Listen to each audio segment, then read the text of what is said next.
Hello, my friends. This is the Reverend Dr. William J. Barber II, and I'm coming to you to announce the Protect Our Vote North Carolina Day of Action, a call to fight with us from now until November and beyond. Let us be clear. Before the pandemic, we stood together for the right to participate equally and with dignity in the elections in this state. We fought as one for our access to our voice and our vote. We organized, we mobilized in unity to revive the heart of this democracy. And we fought with every fiber in our souls for the world that ought to be, to build and work toward a new society. Our voice matters. Our lives matter. Our voices matter. We are now fighting and standing up and speaking out during this pandemic as we fought before this pandemic. Now, in this time, it is being revealed the best and the worst of this nation. We know our duty to continue to fight for what we know is right must continue to go forward. We know that the truth is justice is never easy. It's never been just given to us. We have to fight for it. And on Wednesday, May 27th, we join together again in a covenant for our people and our democracy for the Protect Our Vote North Carolina virtual action.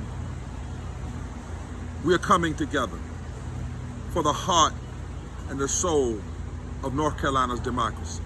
We will not falter in raising our voices for the people of North Carolina and this nation in this critical election year in which North Carolina is at the center. There ever was a time we must fight with everything we have to bring change, to protect people, to fight for health care, to fight for people to live, to create a world that's worthy of our children's dreams. It's time right now. North Carolina has been the testing ground too often for the worst race-based voter suppression tactics in the nation. And it's been a home to some of the country's biggest victories for an accessible democracy. We beat back that monster voter suppression law.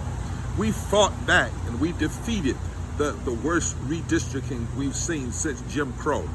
And we've won against racially motivated voter identification. Now we are called to win against other barriers.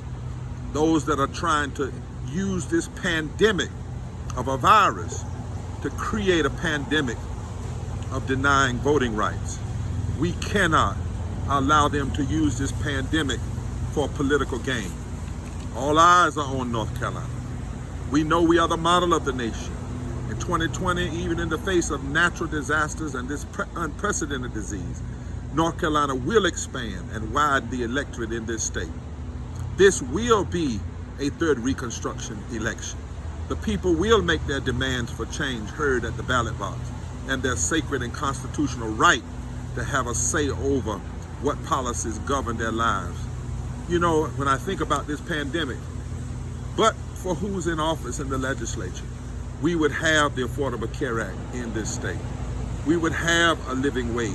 We would have a raise in our educational funding. Many of our community centers and health centers would have what they need.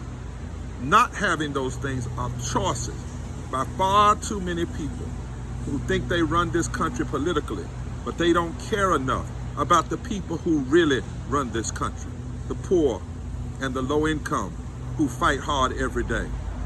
The cornerstone of this democracy is us fighting for it, but also being able to vote for it and stand up for it. This is not the beginning of our fight. Whenever our democracy is at risk, we stand on history's lessons. We recognize that every generation has its own Edmunds Pettus Bridge. Every generation has a time that it has to stand up. And so we face the depth of the pain, the deaths, the losses. How do we face it?